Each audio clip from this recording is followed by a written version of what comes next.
hope. It's a topic that's been on my mind for weeks, and now, as many of us are living through challenging, even life-altering experiences, it seems especially relevant.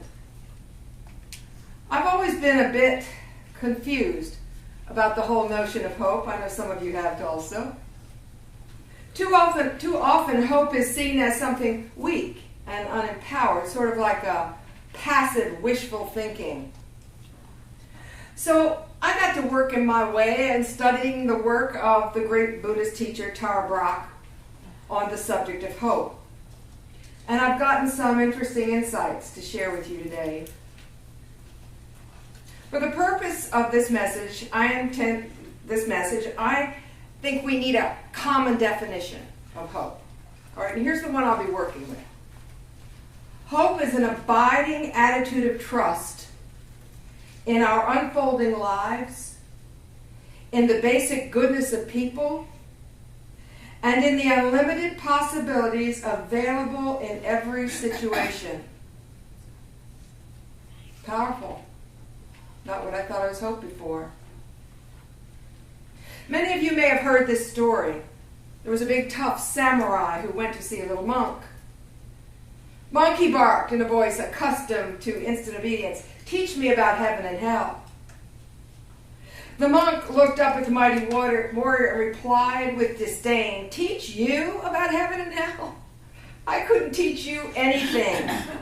You're stupid, you're dirty, you're a disgrace and an embarrassment to the samurai class. Get out of my sight. I can't stand you." The samurai was furious. He shook. He turned red in the face. He was speechless with rage. And he pulled out his sword, prepared to slay the little monk. Looking straight into the samurai's eyes, the monk said softly, "Now you're in hell." The samurai froze, realizing that the compassion of the monk was so great that he had been willing to risk his life to teach him about hell.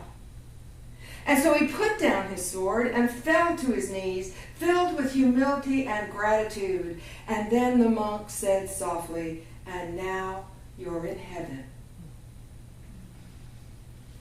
What I like the most about this story is how the samurai's awakening comes instantly. From a flash of awareness that said something like, "Oh, there's still goodness in life. There's goodness in this little monk. There's something here in this place right now that I know I can trust." So perhaps hope is a quality of heaven on earth that seems to spring from trust in basic goodness. The potential for goodness in people and the benevolence that underlies our orderly universe, no matter how disorderly it may look at the moment. Hope allows us to walk through whatever, open and available for learning, for change. But on the other hand, there's hopelessness, which I now think of as a characteristic of hell on earth, that arises from the belief that something is intrinsically and irreversibly wrong with me, with you, with life, and with the world around us. With no hope, we move through life closed and cut off, feeling separate and alone. Hopeless people actually do lose their will to live. Inherent in hope is a sense of possibility, an abiding trust in our own potential to heal, to grow, and to evolve through every means available. It is known to offer many life-enhancing benefits. Resilience in the face of loss and stress. The energy to handle challenge and change. Faster healing from illness and injury. Reduction in pain. A stronger immune system. Better respiration and motor function. and an overall greater sense of happiness and well-being. Study after study has shown that hopeful people tend to take more risks and weather life's ups and downs because they are optimistic and less afraid of the future. Now, the kind of hope I'm talking about right now is what Brock calls holy hope. There is, she says, another kind. A shadow side that is grasping and egoic.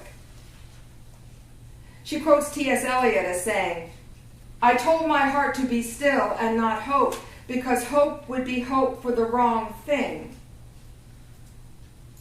Hoping for a specific thing or a certain outcome is, Brock says, an unevolved kind of hope. Another of my favorite teachers, Pema Chodron, says that egoic hope comes from feeling that we lack something. It is based on the belief that things should be specifically the way we think they ought to be.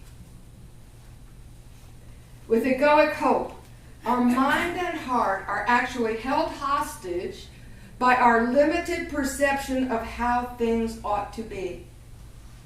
So much so, often, that we're unable to see the goodness and the possibility that's all around us at the same time as our difficulties. Another favorite story. You all know this one too. Once upon a time, there was an old farmer who had worked his crops for many years. One day his horse ran away. Upon hearing the news, the neighbors came to visit. "Such bad luck," they said sympathetically. "Maybe yes, maybe no," said the farmer. The next morning the horse returned, bringing with it 3 other wild horses. "What great luck!" the neighbors exclaimed. "Maybe yes, maybe no," said the farmer. The following day, the farmer's son tried to ride one of those untamed horses and was thrown and broke his leg, and the neighbors came again to offer their sympathy about his misfortune. "Maybe yes, maybe no," said the farmer. The day after that, military officials came to the village to draft young men into the army.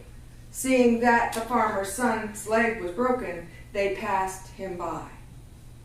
And the neighbors, true to form, came back to congratulate the farmer on his good fortune. And the farmer said, what? Maybe yes, maybe no. The farmer understood the true nature of life, that you can't judge any one event as being the end of the story. Our lives do not play out like works of fiction, do they? There are a million possibilities that can arise from every single situation. Can you see how good and bad could be interconnected? How is it that they could be flip sides of the same coin? Well, without this realization, it's almost impossible to live with a sense of abiding peace and well-being unattached to circumstances. But something in us gets it, that life is bigger than this good news, bad news story. That it is possible to have a kind of hopefulness that is not hitched to our bodies or our circumstances or our possessions or even to our health. Driving home from our haven in the storm, Seth and I talked about the possibility that we could find our house flooded and all our possessions destroyed. We live in a very low-lying area. The amazing thing about that conversation was how little anxiety there was in it. Both of us seemed to know inherently that we would be okay regardless, that we could always rebuild, that we would always, somehow or other, have what we need. When I look back on that moment now, it seems like one of the richest of my life, where that gift of hope came shining through in the midst of our, awfulizing. You know about awfulizing. Yes. Yes. So there's another, though, shadow side of hope, and I wanted to bring it up because I see it a lot, I gotta say, in a lot of New Thought churches and stuff, and Brock calls it out. She calls it magical thinking. She describes it as a sort of escapist fantasizing, a dreamy sort of hope that denies limitations, that has no real substance, that does not strengthen our resilience, nor contain the energy for positive action. So I got to thinking about that, and it seems to me that wishing for someone to come along and solve our problems or rescue us from our situation is this sort of magical thinking. Beneath it is the disempowering belief that we are incapable or incompetent in some way.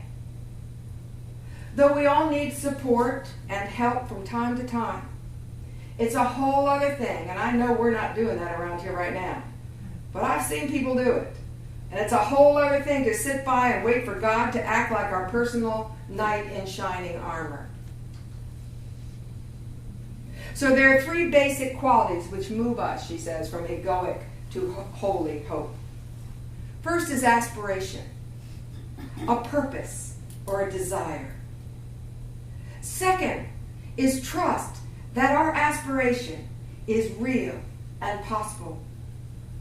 And third is engagement, the engagement of our energy toward our aspiration. She describes aspiration as feeling connected to what really matters to us. And she says that it contains the seeds of our purpose, whether that purpose is to love or serve or create. The importance of knowing what matters, what really matters, and I think this storm might have narrowed that down for a lot of us. It cannot be overstated. She cited some statistics from Japan saying that there's this unusually high rate of suicide in Japan, and that this seems to point to a high rate of hopelessness.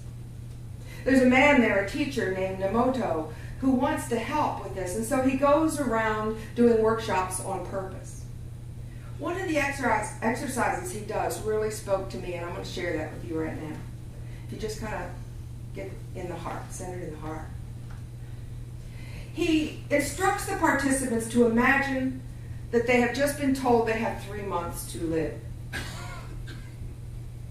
After a few minutes of reflection, he asks, what would you do with those 3 months?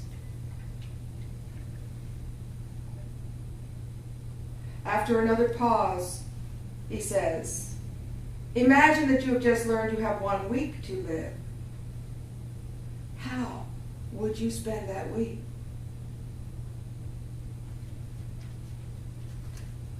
And then he says, imagine that you only have 10 minutes to live. How would you spend that time? Nomoto writes how often he saw people weep when they realized that they had been so fixated on trying to survive, on trying to heal, on trying to be seen as successful, that they had not really even thought about what really matters to them, or how they would like to live, whether that was for a long time or a short time. Without knowing what really matters, we cannot know our purpose, and worse, we are disconnected from that stream of passion within us that enlivens us and gives us life. I don't know about you, but I've been there. I know what it feels like.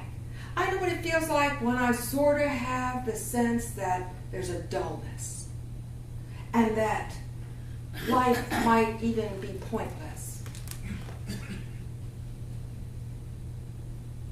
Sometimes our aspiration may start out as an egoic sort of hope, like me always talking about wanting to write a book, publish a book. But if I were to go deeper, I could find that there's holy hope beneath it. So I ask myself, why do I want to write a book? And I might respond, because I want to preserve the body of knowledge that I've gathered over my lifetime. Okay. But again, let's go deeper. Why do you want to write and publish a book? And then if I stay centered in the heart, I might get in touch with the desire to use my experience and wisdom to help people heal. Can you feel the difference and the wisdom in helping people heal? There's an opening and a softening. This is an aspiration worth living for, isn't it? Often we need to look at our goals and our dreams and expand or broaden them by asking, why do I want this? The second quality of holy hope is trust, that the aspiration within us is possible and more than possible. It's knowing, and I love this, it's knowing that this aspiration has been planted in us as our potential and the code for our lives. Like oak treeness is embedded in an acorn. The trust is that by getting in touch with what really matters and then living fully in the here and now, our purpose will unfold. Einstein put it this way: I do not believe that a plant will spring up where there has been no seed, but I have tremendous faith in the seed. Show me that there is a seed, and I expect wonders. Brock says that we all have within us a future self. A future self that's constantly whispering in the background, grow, grow, grow. This evolved self is already there. We might call it the Christ within in unity. And it's the wisest part of you. It's an inner counselor and teacher. And it's kind of amazing how, given that it's so mystical and esoteric, that we can all sense the presence of that higher or future self within. That's the part of us that knows what's important, that knows what we ought to do next. The ego likes to confuse us with warnings and preferences and resistance, but that voice will never let us down. So I've got another story to talk about the engagement of energy. This is from Nemoto too. So that's the third quality of holy hope, engagement of energy. The motivation within to get up and get things going. And it's a story that I gotta tell you really resonates with me. For years it seemed that Nemoto had worked day in and day out helping people, sick people, get well. He had worked to the point of exhaustion. But then he himself got sick. And he found out something quite distressing. Not one of the people that he had helped stepped forward to help him. In fact, they were mostly annoyed that he could not continue to support them. And he said he had never, ever felt so lonely. But as he began to heal, a new realization came to him. He needed to change something about the way he worked with people. What he decided was that he would never again try to help anyone who was unwilling to engage his or her own energy toward getting well. In the past, he had traveled all over the country, reaching out to those in need. But when he was ready to go back to work, he began to insist that anyone who wanted his help had to come to his temple.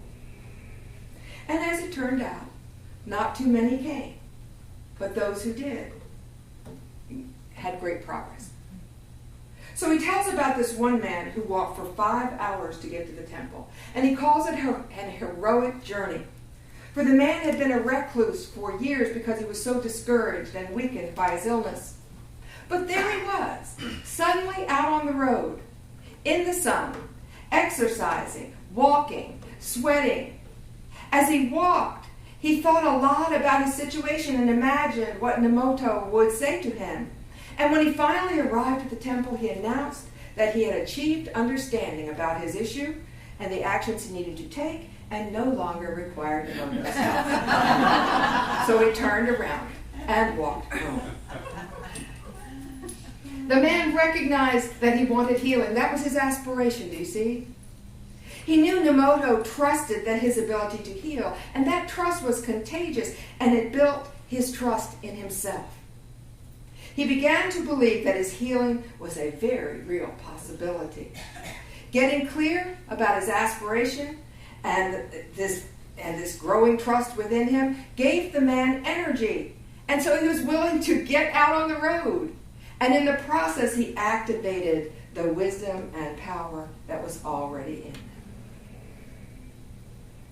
The great writer, many of you may have read her novels, they're so beautiful, Barbara Kinsolver. She wrote about her own profound awakening.